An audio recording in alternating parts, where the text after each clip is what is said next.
জামাই ষষ্ঠী তো এসেই গেছে, তাই ভাবলাম একটু দূরের বাজারে আমের হাট বসে, তো আম কিনতে যাব। সঙ্গে সঙ্গে রেডি হয়ে বেরিয়ে পড়লাম, হেলমেট মাথায়। দেখুন দুদিকে সবুজে সবুজ খালি, একদিকে পাট ক্ষেত আর একদিকে বড় বড় গাছ।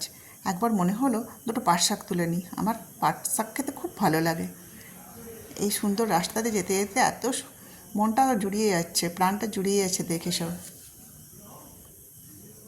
দুদিকে শুধু গাছ আর গাছ। এই দেখুন কত সুন্দর গাছপালা খালি।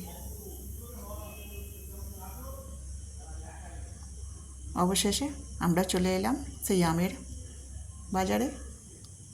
এটা হচ্ছে নান্দার হাটতলা। এখানে চাষিরা এই সময় আম নিয়ে আসে। এই সময় গাছ থেকে আম পেড়ে 11টার সময় করে এখানে হাট বসে। এই যে চাষিরা কত আম নিয়ে এসছে, আম দেখার জন্যও এসেছে, আবার কেনার জন্যও এসেছে। এখানে চাষিরা আম নিয়ে আসে, আবার বিক্রি হয়ে যায়, আবার সেই আমগুলো লোড হয়ে কোথায় যে চলে যাচ্ছে কে জানে।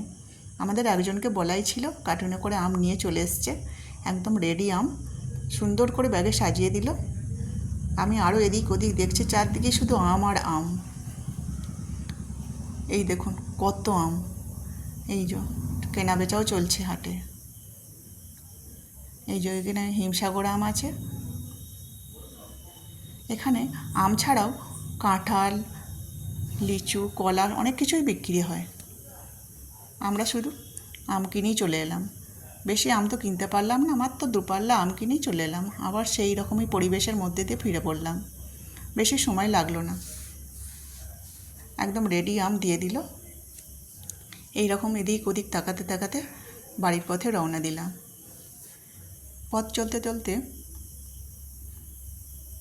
এই দেখুন হঠাৎ করেই একটা বটগাছের ঝুড়ি দেখতে পেলাম। গাড়ি থেকে নেমেই বটগাছের ঝুড়িগুলো নিয়ে খেলা করতে আরম্ভ করে দিলাম। একটু ছোটোবেলায় ফিরে গেলাম। ছোটোবেলায় এরকম বটগাছের ঝুড়ি দেখলেই দোল খেতাম, এখন সেটা করলাম না। এই আমাদের দুর্গাপুর রোডের বাইপাসে চলে এসেছি। এই দেখুন দুর্গাপুর রোড আমরা ক্রস করছি, মাত্র 5 মিনিট গেলেই আমার বাড়ি। এখানে কত লরি দাঁড়িয়ে আছে। অবশেষে বাড়ি পৌঁছে গেলাম। এই দেখুন কত আম কিনেছি আমরা।